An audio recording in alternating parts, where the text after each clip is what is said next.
हमारा भारत एकमात्र ऐसा देश है जहां पेड़ पौधों तक की पूजा की जाती है। भारत में हर संस्कृति का समावेश देखने को मिलता है। शायद इसलिए यहाँ हर छोटी से छोटी और बड़ी से बड़ी चीज़ों के पीछे कोई ना कोई रहस्य छिपा होता है।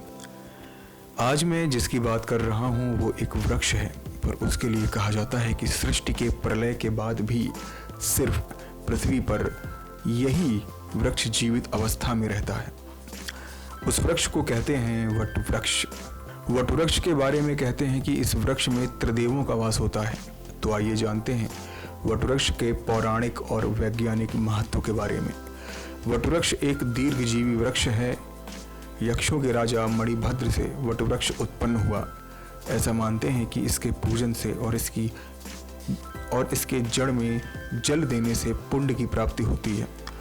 यह वृक्ष त्रिमूर्ति का प्रतीक है। इसकी छाल में विष्णु, जड़ में ब्रह्मा और शाखाओं में शिव का वास होता है। जिस प्रकार पीपल को विष्णु जी का प्रतीक माना जाता है, उसी प्रकार बरगद को शिव जी का माना जाता है। यह प्रकृति के सृजन का प्रतीक है। वटवृक्ष बहुत लंबे समय तक जीवित रहता है, इस कारण इसको अक्षय वट भी कहा जाता है। वटवृक्ष के अगर पौराणिक महत्व पर चर्चा करें तो यह कहते हैं कि इस वृक्ष की छाया सीधे आपके मन मस्तिष्क पर प्रभाव डालती है, और यही नहीं, इस वृक्ष से नकारात्मकता भी दूर होती है। जब चारों तरफ सूखा होता है तो उस समय भी वटवृक्ष हरा भरा दिखता है। इसकी डालियों पर और पत्तों से दूध निकलता है, जिसका तांत्रिक प्रयोग होता है। शिव की उपासना के लिए यह वृक्ष अति फलदायी है। जो भी भगवान शिव में आस्था रखते हैं वो इस वृक्ष पर नियमित जल अर्पित करें, उनको शिव की कृपा प्राप्त होती है। अक्सर लोग हर शनिवार को इस वृक्ष के तने में काला सूत 3 बार लपेटते हैं। वटवृक्ष के वैज्ञानिक महत्व की बात करें तो इसकी छाल और पत्तों से औषधियां भी बनाई जाती हैं।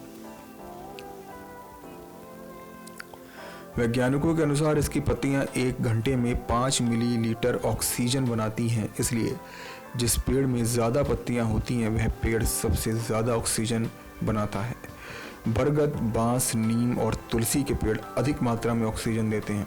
वटवृक्ष, नीम, तुलसी के पेड़ एक दिन में 20 घंटों से ज़्यादा समय तक ऑक्सीजन का निर्माण करते हैं। पुराणों में कहा गया है कि प्रलय में जब समस्त पृथ्वी जल में डूब जाती है, उस समय केवल एक वृक्ष बचता है, जो है वटवृक्ष। इस वृक्ष के एक पत्ते पर ईश्वर बाल रूप में विद्यमान रहकर सृष्टि का पुनः निर्माण करते हैं। ऐसे ही विचित्र और रहस्यमय कहानियों के लिए हमारे नेक्स्ट 9 स्पेशल को सब्सक्राइब करें। नेक्स्ट 9 स्पेशल से अभिषेक चौहान की रिपोर्ट।